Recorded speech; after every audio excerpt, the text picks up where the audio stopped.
that in the expansion because it's a method based on principle of enlightenment, we know, just like they know it in Buddhism and in the yoga tradition, that the real problem, the real sickness is not psychological but spiritual.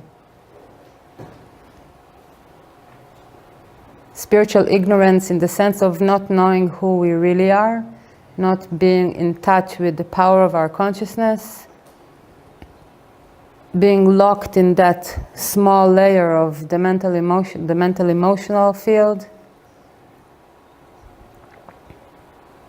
and feeling constantly contracted by things from within and from without.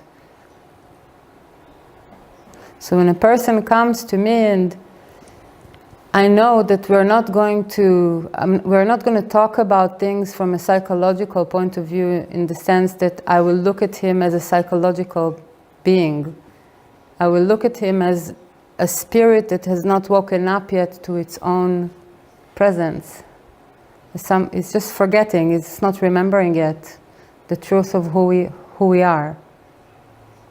And this remembrance through expansion of who we are is a direct influence of getting healthy.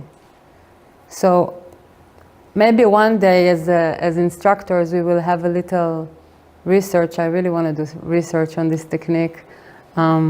Maybe one day we'll all do a research and we'll have a client and we'll just do expansion of positive emotions. Just that. We will not use any other technique. We will not talk about anything else. We'll just expand positive emotions for 10 times. And then we'll have scales. We will scale different aspects of his being and see what happens then. Because I'm pretty sure that even if we didn't do any trauma work and just expand positive emotions, it would have been transformative. Just because through that expansion, he can access again and again and again and again his spiritual states. Because the spiritual states are the healing. Remembering who we are is the ultimate healing, eventually. Everything else is just a byproduct.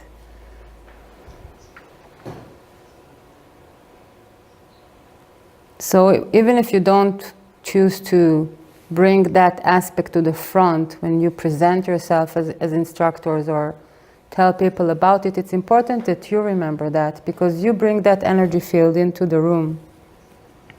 Knowing that this expanded state, this awareness, this wakefulness is going to be the answer.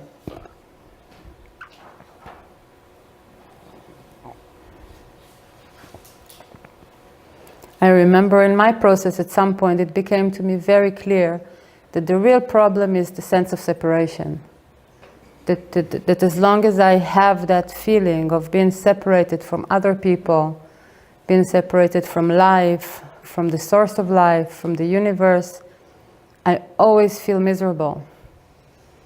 It became very clear at some point that finding an answer to this separation would heal me completely. And it did. It doesn't matter, we don't have to sometimes touch certain aspects in our chakras through trauma work and other means. But essentially speaking, going beyond separation was the ultimate healing. And I think it's not a personal case.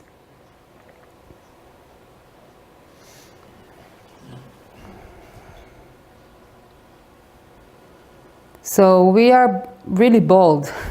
We are really bold in the expansion. We are saying something really bold. We are saying we don't aim just to fix the psyche, but we actually aim to melt the psychological layer altogether.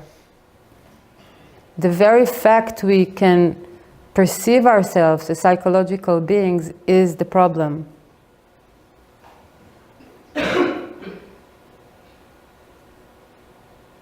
I remember when I used to listen to spiritual teachers and they used to say, in the state of enlightenment, you have no subconscious anymore.